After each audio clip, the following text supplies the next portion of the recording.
প্রায় 20-25 জনের লোকজন মতো ছিল। তো সেখানে হচ্ছে আমাকে তুলে নিয়ে গিয়ে তুলারাম কলেজের ওইদিকে কলেজ রোড ছিল, কলেজ রোডের গলিতে হচ্ছে মেবি আজমির ওসমানের বাড়ির নিচে আমাকে, ওখানে একটা অফিস ছিল, সেই অফিসে নিয়ে যায়।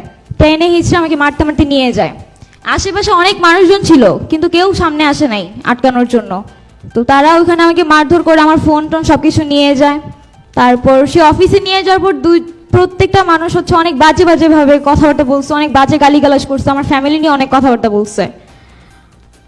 এমনও কথা বলছে যে আন্দোলন করো, আন্দোলন একদম ভরে দিব, এইসব বাজে কথাও শুনতে হয়েছে। তো ওইখান থেকেও হচ্ছে পরে লাস্ট মুহূর্তে সবাইকে বের করে দেয়। 2 জন ছিল, 2 জন মিলে পরে হচ্ছে আমাকে ধর্ষণ করে। এটা এখন পর্যন্ত কোনো মিডিয়াতে আসে নাই, কারণ আমি নিজেই আসতে দেই নাই। বাট যারা পারতো এটা সলিউশন করতে পারতো, এখনো পর্যন্ত তারা ঘুরতেছে, তাদের কোনো শাস্তি হয় নাই। সার্জিস ভাই থেকে শুরু করে উমামা ফাতেমা আপু, নুসরত তাবাসসুম, সবাই জানে। উমামা ফাতেমাকে যখন আমি জানাই তখন বলে কি, ও আচ্ছা তোমার সাথে না অনেক খারাপ হয়েছে, আচ্ছা দেখবো না বিষয়টা, শেষ। এইখানেই মানে ক্লোজ করে দিছে টপিক।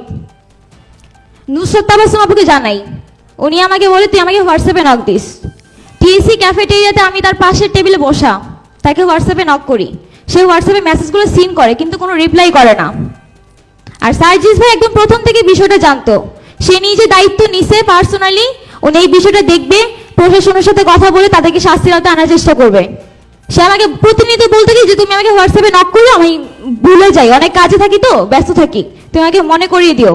আমি প্রতিদিন তাকে হোয়াটসঅ্যাপে নক করতাম, ভাই আমার বিষয়টা কি দেখছেন, কিছু করছেন। সে হঠাৎ করে হচ্ছে প্রায় 1 মাস পর আমাকে মেসেজের রিপ্লাই দিল, প্রত্যেকদিন মেসেজ সিন করে, কোনো রিপ্লাই নেই। একদিন হঠাৎ করে রিপ্লাই দিয়ে বললো কি আমি কাজে অনেক ব্যস্ত আছি, পরে তোমার এই বিষয়টা নিয়ে দেখব। ঘটনা ওখানেই ক্লোজ করে দেয়। নভেম্বর 10 তারিখে আমি কনসিভ করি, এটাও জানানো হয়। নতুন নতুন শীর্ষ খবরের জন্য চ্যানেলটিকে লাইক, কমেন্ট, শেয়ার, সাবস্ক্রাইব অথবা ফলো করুন।